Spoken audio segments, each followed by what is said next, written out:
หมายสุงคาเมื่อในเป็นวันที่16เดือนธันวาคมที่12ปี2025เป็นวันอังคารในตอนในเดือนเอาพี่น้องเฮาคามาถ่อมด้วยข่าวเงาเกี่ยวกับเลยลวงลูกจ้ายตอนซัดสู้จีไม่ใจเสเลลาดว่าฮู้ว่าก็เป็นแม่แน่จ่องยังตึงมีสายใจอยู่หือในเมื่อวันที่15เดือนธันวาคมที่12ปี2025ในมีข่าวเงาออกมาว่าคิมอาลิสก็เป็นลูกจ้ายก้อนเล็กตอนซัดสู้จีอันเป็นโพนำปาติโนยง NLD แลเป็นป้าผลไลรับสู่รางวัลโนเบลฝ่ายง่ำเย็นในคะเนาะเขานี่ก็ไล่ออกมาลาตีสื่อข่าวรอยเตอร์ว่า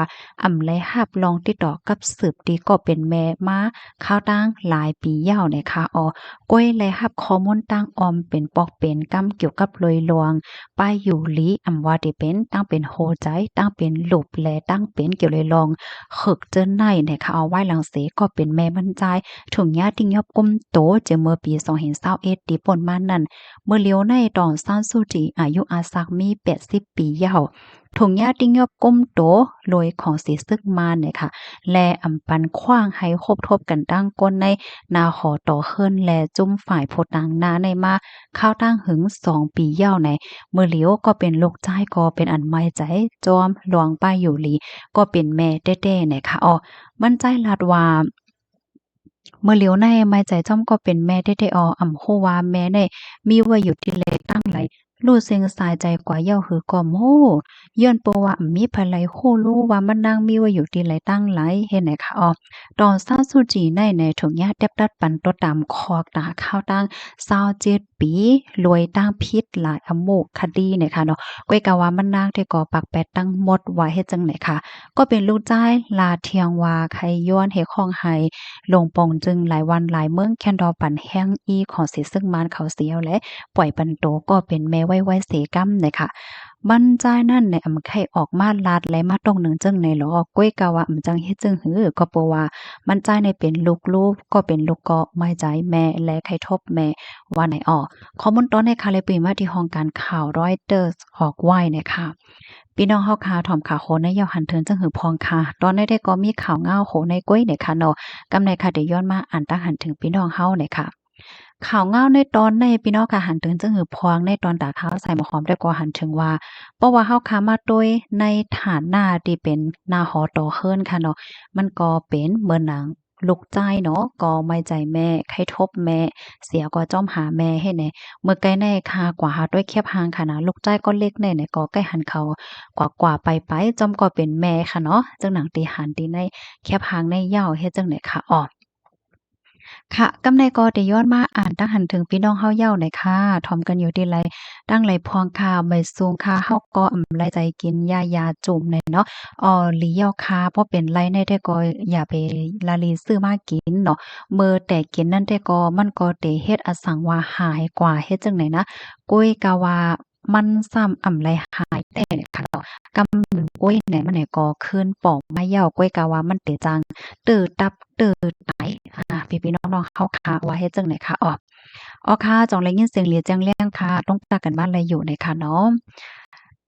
ยินจมตอนตาโคใจดีตอนมาเนี่ยค่ะกวยดักแข็งในเมืองมาฮ้องว่ากวย30ไหนค่ะวันนั้นค่ะตีหนึ่งและตีหนึ่งก็ห้องอำเมินกันค่ะเนาะค่ะยินจมเดลานี้มาค่ะมาเทียงคาเดกัดหนาหนาเย้าโยเนาะเนี่ยเนาะกัดหนาเย้าคากัดเดกัดวาเนี่ยค่ะปีซาวเฮาหมู่เจแดมมาตื้อนอนค่ะค่ะสังว่ากัดเที่ยงหนาๆได้ก็ตื้อนอนก็เป็นสังเนี่ยค่ะเนาะเพราะว่าเฮาค้ามาด้วยที่เมืองใต้ว่าเมืองไทยว่าสังว่าเฮ็ดจังได๋ได้ก็มันถึงขั้นที่ตื้อถงที่นอนก็แลบได้โอนอยู่ค่ะเนาะ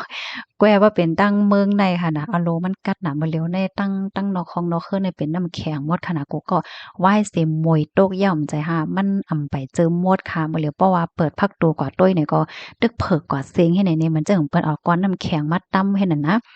ไม่ทรงค่าอยู่ว่านกลเต้นจะเว้งล่างคือสีถอมปันแห้งอยู่ค่ะยินจมค่ะมาเทียงค่ะน้องยาเป็นจุ่มเป็นต้วยจังไหนในมันแห้งหนาคาเพราะว่ากินเหย้าสมอจับยินมันตาหันโตทบกำเหลียวเหย้าค่ะยินจมอย่าดำติลานี่มาค่ะน้องคำเสอ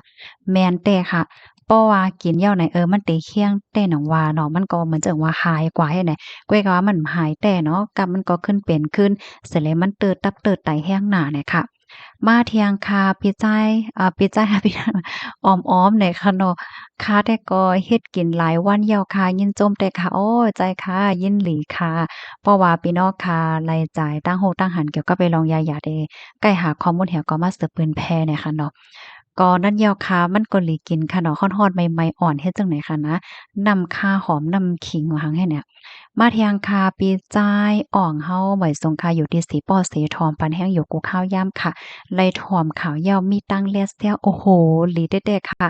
ไล่ถ่อมไล่ยินพี่น้องเฮาคาลัดมาจั่งไหนคะเฮาก็มีตั้งเซอใจเด็ดๆเนี่ยค่ะแลตอนดับพี่น้องค่ะที่รับถ่อมตั้งเฮิรนสีเหลืองเนี่ยค่ะนะแต่เลยว่าเป็นก้นที่แลใจถ่อมลองตั้งลายโหย่อยย่ำมันป้าไหนอันนี้ค่ะได้ก็หันถึงว่ามันเป็นลองตีหลีเด็ดๆค่ะเนาะ เพราะว่าเฮาคาถ่อมแต่ว่าถ่อมครึ่งอีกหนึ่งเนี่ยเฮาคาก็เตตื้อคู่ร้อนเกียนมันหนำเฮ็ดจั่งเนี่ยเนาะมันก็เตจึกถ่อมป๊อดๆ1มินิ2มินิว่าหั้งว่าเฮ็ดจั่งใดส่วนตัวข้าก็จึกถ่อมอันยาวๆมันเฮ็ดให้ค่ะเนาะมันเตเลยคู่ที่ปองมันหนำอีกหนึ่งเฮ็ดเนี่ยนะ ไม่ซุงค่าอำหัดขี้เหิมเหม็นอย่าโอ๊ยอย่าไปว่านั้นอย่าไปโกคาตั้งเปิ้นตั้งเฮาคามันเพราะว่าเฮาคามาด้วยเพศกลางๆเนี่ยว่าจะเป็นเฮิมหมิ่นห้าโลดกามันก็เป็นอยู่ค่ะเนาะอยู่ดีเกซิเสรับถ่อมอยู่ค่ะถ่อมไรตั้งหูข่าวโอ้โฮยินโจมค่ะมื้อนี้มีพี่น้องค่ะหลายก็ที่อันปันตั้งหันถึงมาจังไหนเนาะก็ยินโจมเลยเด้ค่ะเนาะเพราะว่ามีจังหือเนี่ยก็มาอบมาลัดมาไขมาแชร์นี่กันเนี่ยนะ มาแทงกาปีเฮาคาเทียมบ้านหลีก๊วยในป่องว่าหลีในมันอันหนุ่มๆนั่นก๊วยหยกก๊วยในซ้ำเป็นโตนก๊วยลำก๊วยตุ่มก๊วยตั้งตุ่มนั่นยาวเนี่ยเนาะอ๋อค่ะยินจมได้เพิ่มเติมมาค่ะอันหนุ่มๆตั้งในมันนั่นยาวค่ะอันที่จังเอามากินไลแกงกินไลมาต้มกินไลจังนี้นั่นค่ะน่ะเนาะถูกหลีฟางแต่คาเนี่ยเนาะเกี่ยวเลยลองยา ใจพอกินแล้วมันติดพอติดแล้วกินแล้วมันเติดเครื่องอังกาตั้งในค่ะอยู่ไว้ที่เมืองสาเสถอมข่าวอยู่กอบนั้นค่ะอำฮัดขี้เขิมอยู่อย่าไปว่านั้นค่ะบางคนนี่อำฮัดขี้ได้นะขี้จักไปเพราะว่าได้ออกทางไหนก็คิดใจหนาเฮ็ดจังเนี่ยกรุงเทพได้ก็อำปอกัดค่ะว่านั้นเนาะ ไม่ทรงค่าทุ่งเว้งเสียงเหลียงเฮากัดตึกแม่นจอมฟิงฟ้าอยู่ค่ะอ้อหลีเอาค่ะเมืองใต้เฮาค่ะได้ฟิงฟ้าในเขี้ยมน่ะมันไหม้กัดป่นตินะป้อใส่ปลาโม่งหินงาอ๋อป้อใส่ปลาโม่งหินงาป้อมใส่ปลาเป็นโม่งหินค่านะอ๋อใจห้าอ๋อยินจมดำๆดีเตรียมข้อมูลมาเลยค่ะเนาะหลากหลายตั้งหูตั้งหันกันเลยค่ะนะ หลี่เกียนกวยเนี่ยค่ะ